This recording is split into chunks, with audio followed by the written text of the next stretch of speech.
So, good morning everyone. This is the Group 1 report. I will be discussing our first topic, the types of water transportation. So, in water transportation, um, dili lang ships and boats nagigamit through transporting. But there's are other vehicle nagigamit just like a jet skis, yacht, canoes, submarines, etc. So, motos lang ang other vehicle na gigamit dili lang ships and boats. So, water transportation was invented to move people and cargoes using the boats. So, using the boats through ocean, lakes, and rivers. So, water transportation has a very important role in our daily living because it's used in shipping and also its role in business, society, and travel, and also in tourist. May gamit kayo gid ang water transportation.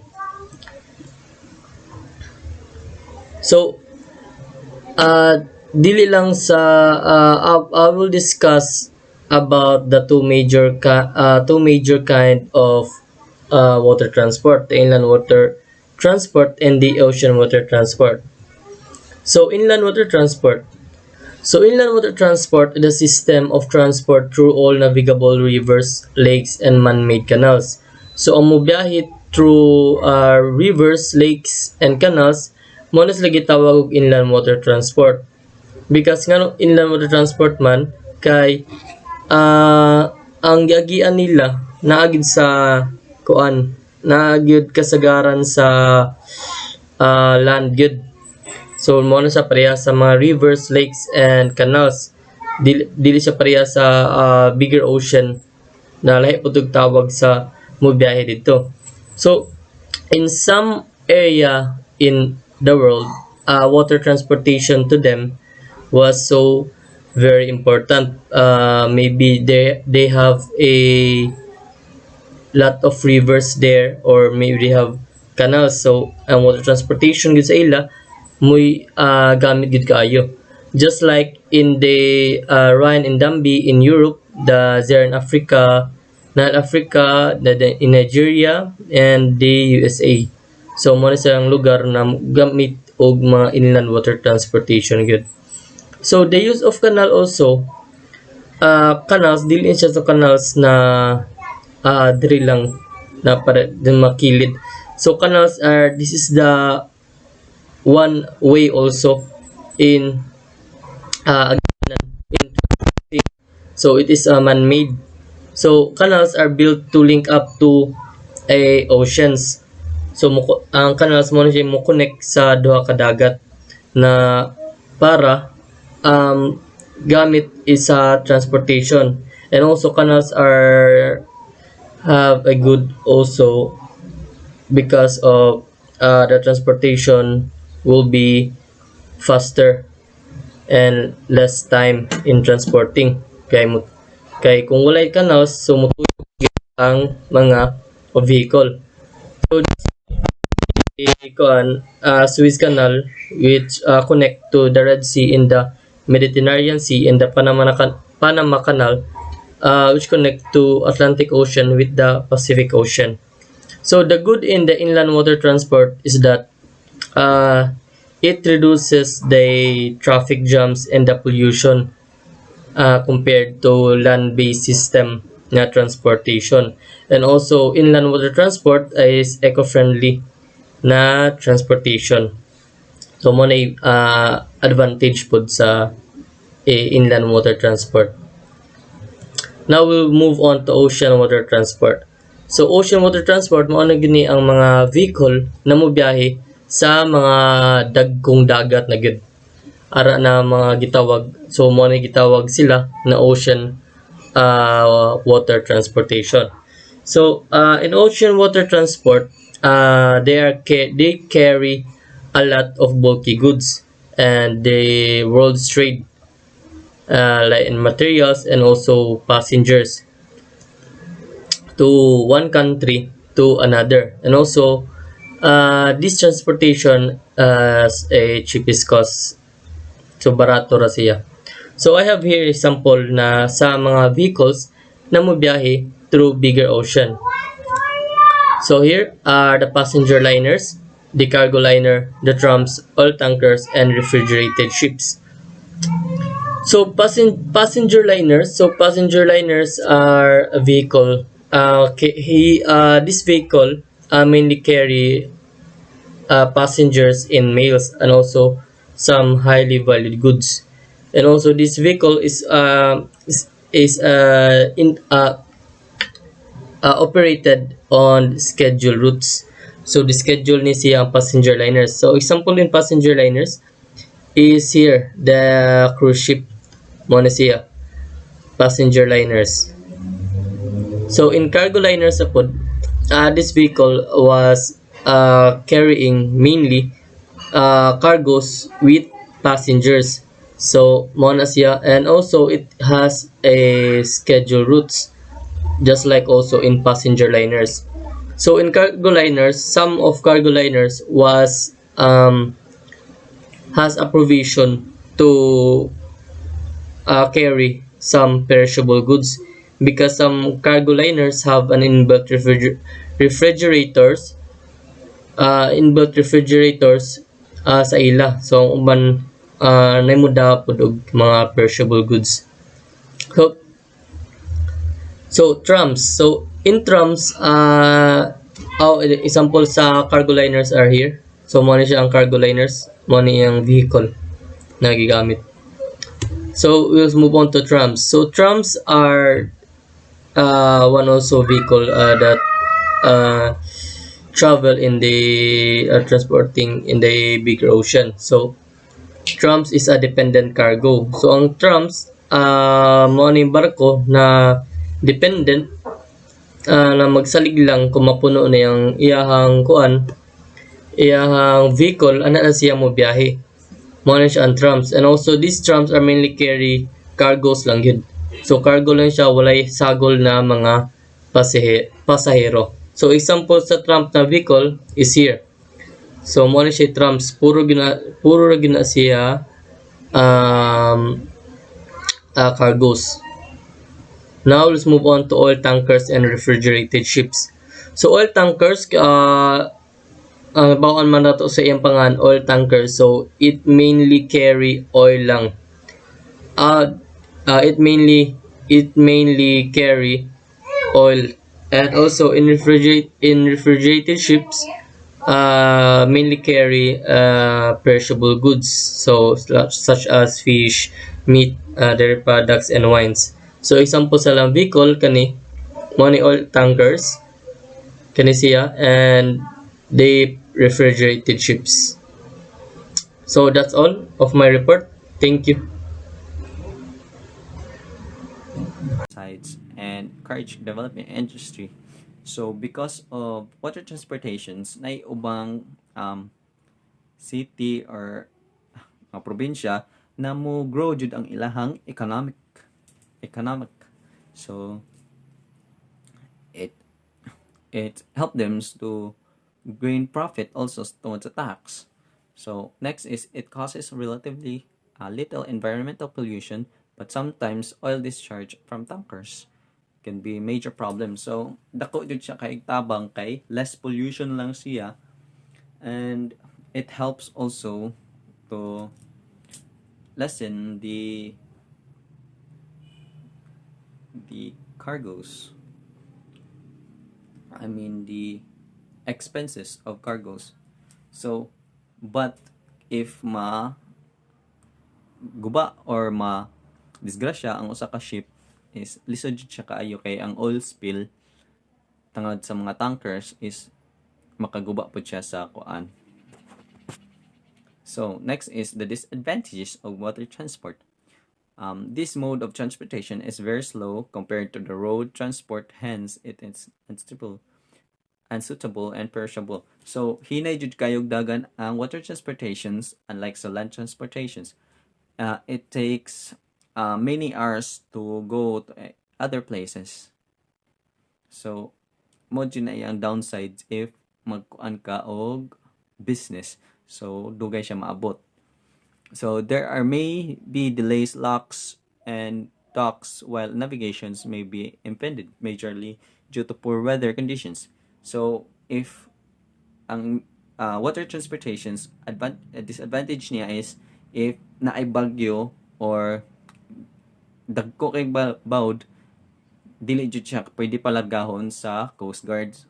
So mo na yang madelay ang mga cargos or mga ilang ipang ship. Next is, it is unsuitable for short distance journey since transshipment is both costly and time consuming. So bisan duol pa na siya, dugay dyan na siya gihapon maabot o usahay, dako siya cost if sa imong shipment, transshipment. So canals are costly to build, maintain, and bridges, and follows inflexible roads. So ang canals is, if itaw na siya sa usa ka system, is lisod jud siya kaayo adto kay costly man kaayo o pag-maintain sa usa ka kanal, and it takes a lot of time to maintain that thing. Next is, as a ship increase, the number of ports capable of receiving oceans carry vessels is declining. So if tungod karon na naghana atong mga ships, ang ports na capable of receiving it is gamay na lang kayo, maghuot sila tapos maglisod og kuan sa schedule to have it, maunang lisod jud kayo siya, mukuan mo na iyang disadvantage. So labi nang mga dagko karon na ships lisod i-accept sa mga gagmayng ports. The first ship is the Mardi Gras of the Carnival Cruise Line. Owner, Carnival Corporation and PLC. Carnival Cruise Line is the world's most popular cruise line. Carnival Cruise Line operates 24 ships designed to provide fun and memorable vacation experiences at a great value. Founded in 1972, Carnival Cruise Line is one of the most recognizable brands in the cruise industry. Carnival Cruise Line identifies their target customers as those who like to choose fun and live life to the fullest. Carnival Cruise Line has a broad consumer appeal, attracting families, couples, singles, seniors, and carrying more than 900,000 children each year. Carnival Cruise Line offers cruises generally from 3 to 8 days, with almost all of its ships departing from 20 convenient U.S. home ports. The brand's focus continues to be on enhancing its products and services with innovations that appeal to new consumers as well as past guests. One of their ships, which is Mardi Gras, introduces a groundbreaking features. Bolt, the first roller coaster at sea with an 800-foot-long track where riders can achieve speeds of nearly 40 miles per hour. Big Chicken, a restaurant concept created by the line's chief fun officer, NBA Hall of Famer Shaquille O'Neal. The first seagoing restaurant by world-renowned chef Emery Lagasse of Emeril's Bistro 1396. 6 zones, each tied to a particular theme with a variety of bars, restaurants, and attractions. A wide range of stateroom choices, including 180-plus suites across 11 different categories. The first ship in North America to be powered by liquefied natural gas, LNG, part of Carnival Corporation's green cruising platform. Grand Central, decks 6 to 8. Naadiri ilang transformative Grand Central. Naasad sila'y bar overlooking the starboard side sa ship. Naadiri ang bonsai sushi o bonsai teppanyaki, which is their famous sad nga kananan. Naasa diri ang ilang first ever punchliner comedy club for nightly shows, and Piano Bar 88 for guest sing-alongs. La Piazza, Deck 8, Italian style. Naa diri nga deck ang ilang mga authentic cuisine from the casual family style, Cucina de Capitano, and 24/7 Pizzeria de Capitano to a new Mediterranean-themed seafood restaurant. Naasad sila'y bar ari where guests can savor cappuccino by day and classic Italian cocktails at night, while naay nag-entertained nga mga nag-roamed nga musicians. Summer Landing, Deck 8. Gidesigned ni siya as the ultimate chill spot. Naadiri ang expanded Guy's Pig and Anchor Smokehouse, Brewhouse with smoke on-board barbecue favorites. Created ni siya by the Carnival's longtime partner, si Guy Fieri. Along sa line's exclusive Parched Pig craft beers brewed right on board.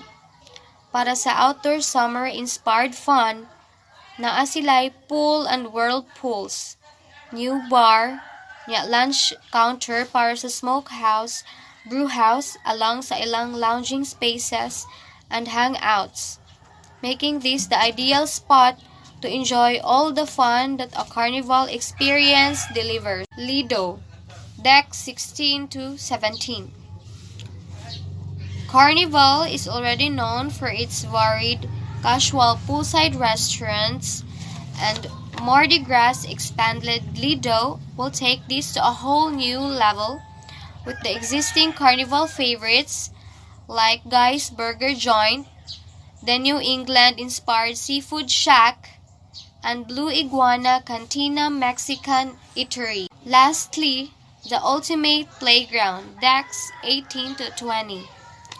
These decks offer guests amazing sea vistas as they soak up the sun and the fun in this spacious family-friendly play area, highlighted by the largest and most elaborate Carnival Waterworks aqua park in the fleet, along sa expanded sports square. This is where the ultimate roller coaster is located, the Bolt. So, good day everyone. I am Roxanne MABINI from BSHM 3 Charlie. Now, I am going to discuss about the profile and key operating concepts about the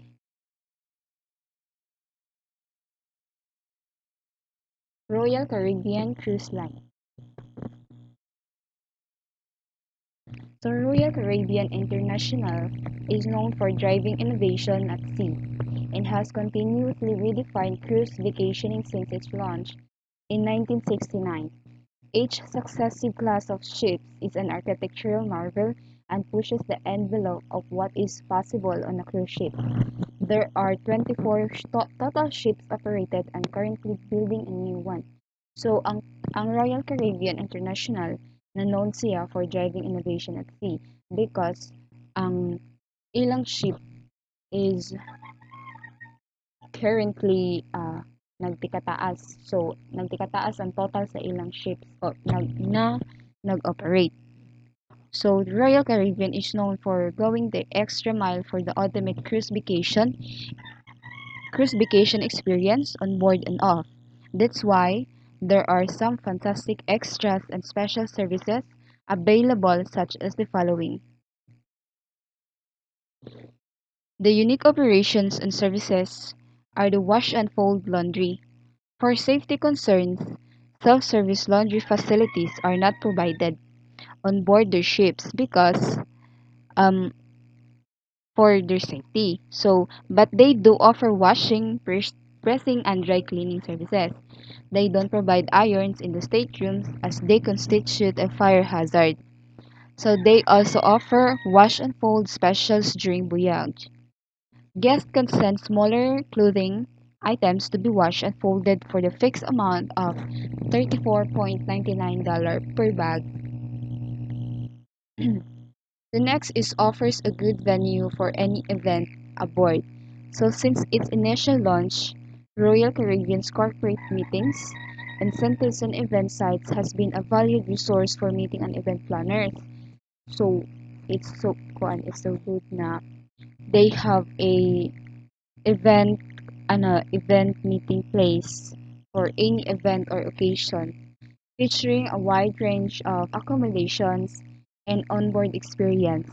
Each ship offers a variety of event spaces, dining venues, bars, and lounge, leading multimedia technology to illustrate the enhanced presentations.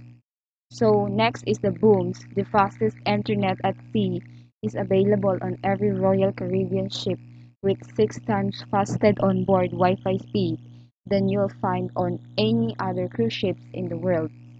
The connectivity is unlikely anything you are ever experienced on a cruise ship. The cost is $15.99 per day or higher depending on the usage. So it is so nice to have a internet access sa isa ka cruise line because you don't need to worry by contacting your family or when you have meetings virtually. So the Royal Caribbean offers the booms, which is the internet at sea. Next is the Royal Express Kiosk. It checks the balance of your onboard spending account, see the status of your flight, and even print your boarding passes at this convenient guest services kiosk. So, dili na ka maproblema kung asa ka mo ngadto para imo kitahon kung pila na ang imong mga na nagasto sa cruise ship. So, sa imong pagstay upon your stay. So, you can use the Royal Express kiosk. So next is the tuxedo rentals.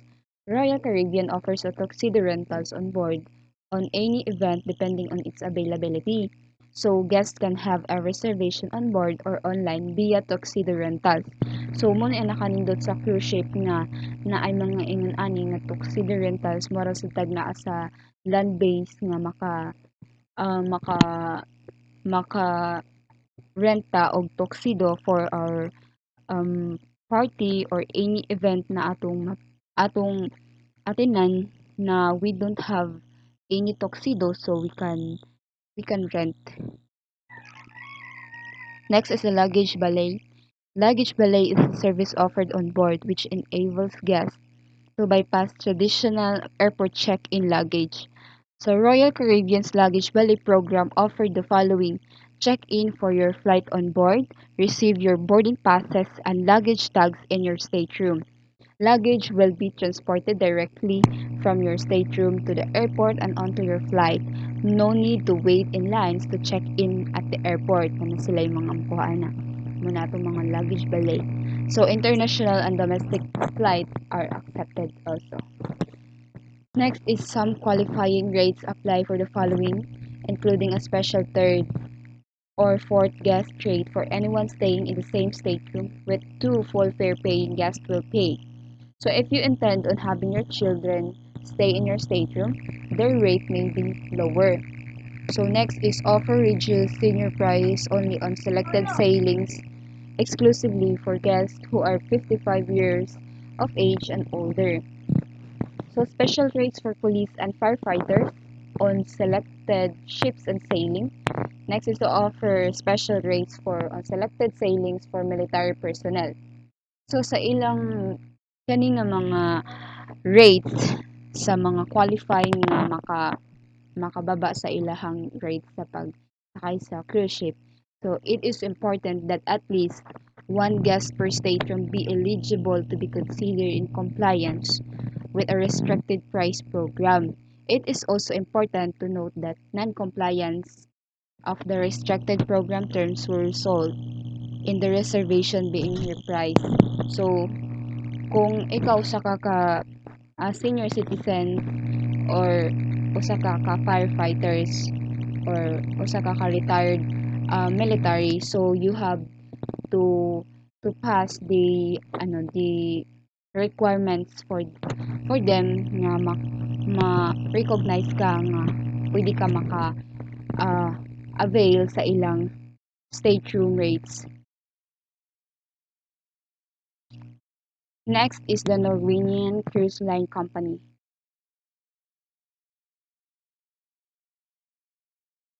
Norwegian Cruise Line Company, also known as Norwegian, is an American cruise line founded in 1966, incorporated in Bermuda, and headquartered in Miami. They operated a 70 ships aboard.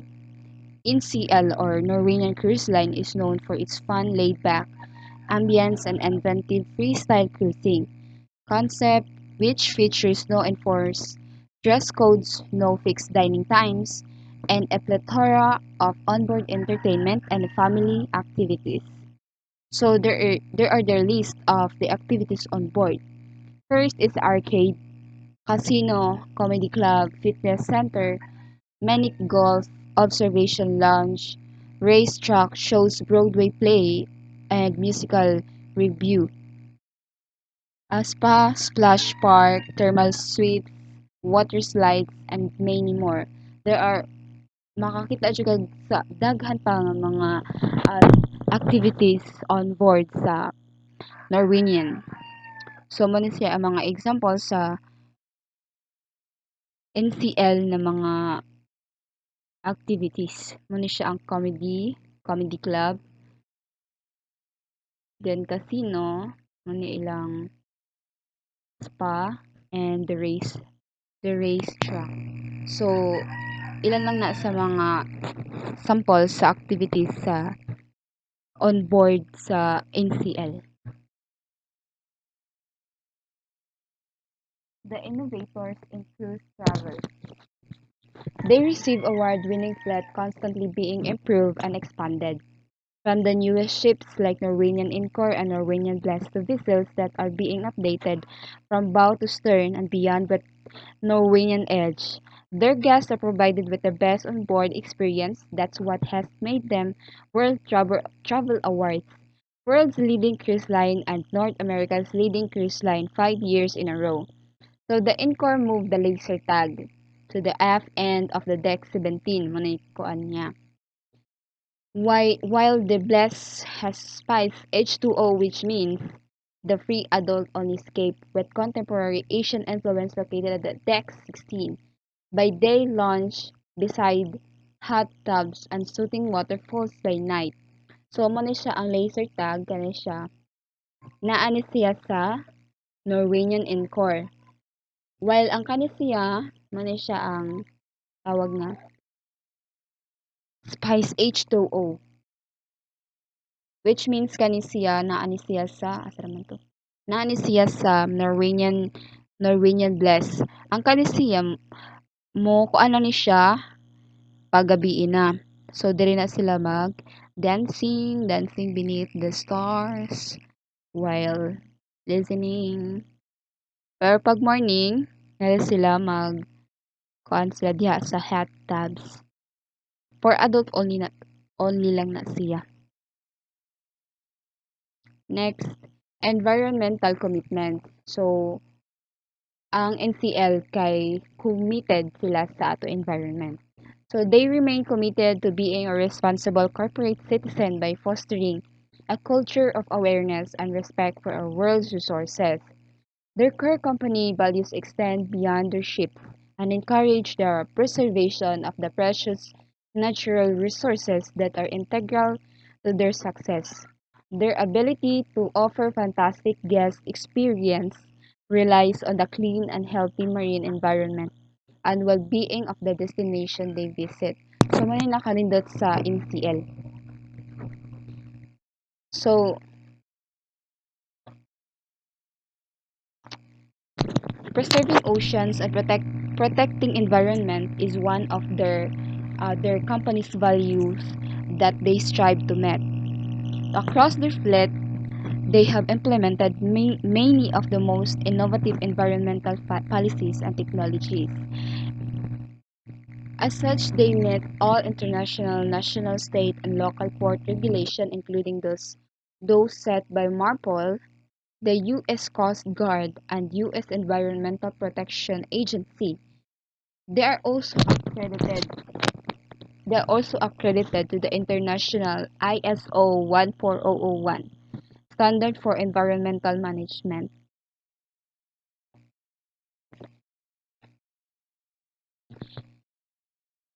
So man siyang nakalindot sa NCL kay they are they are so much committed and ang ilang pag-operate kay dili makaguba sa atong natural resources.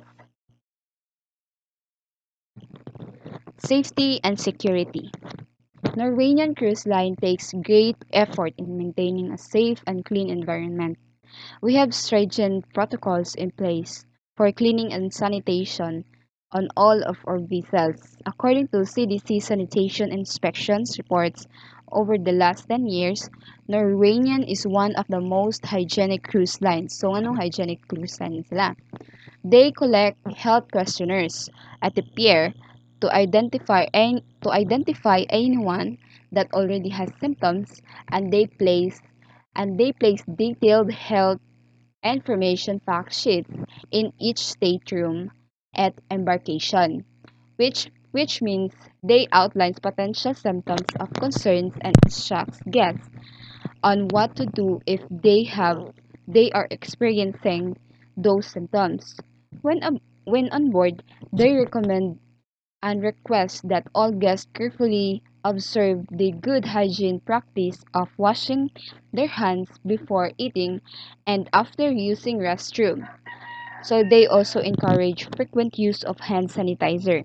The hand sanitizer kay naa siya sa all over sa ship for their safety kay mo man na ang silang company. So if ever guest is experiencing symptoms, then that guest will stay at their stateroom and receive a free medical treatment and medication. So dili nila pasagdan ang ilang guests, so because their guests is their responsibility. I guess that was all. So thank you everyone for listening. Good day everyone, my report is all about the role of digital text or machines in booking online and the numbers of people booking online and through travel agent. So make it easy to book with fast, reflectionless, omnichannel experience. So nowadays people are more on relying on technologies, especially in during pandemic. To they're trying to avoid getting affected by the virus, so they're more preferred by booking online. A lot of customers want to stay at home and use the easiest way to book a flight or travel reservation. That's why it continues to grow and technologies continues to evolve. So next is book through online versus book through a travel agent. So as we can see, the numbers of people booking through online is more than the booking through travel agent. So this 47% of customers are those people like to stay at home because they think it is safer for them, or some of them are more comfortable of using technologies and get their desired things through the easiest way. Some of them also have the valid reason to stay at home and use the online booking. So while this 35% number of customers are those people prefer for booking through travel agent. So one of the reason is to avoid fraud selling or those scammers. So some of them also want to know more about the company they want to book their travel. Is omnichannel experiences. So omnichannel is that tool where the customers will book their travel. Example, the website of the company, or the modern way is to create a mobile application for more accessible. So they made this kind of tool to connect all the customers wherever they are, or just to make them easier to access.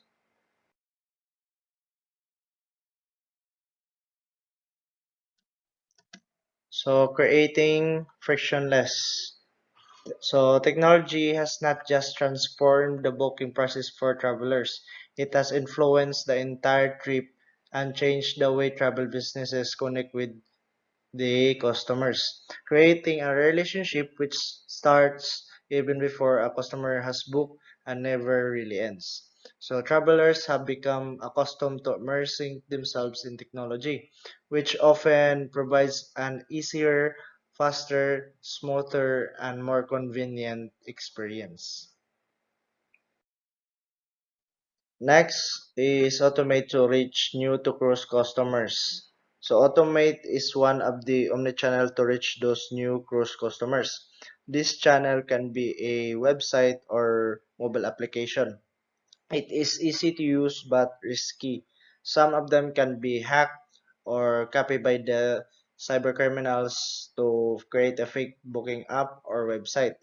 So in short, this channel is useful but risky.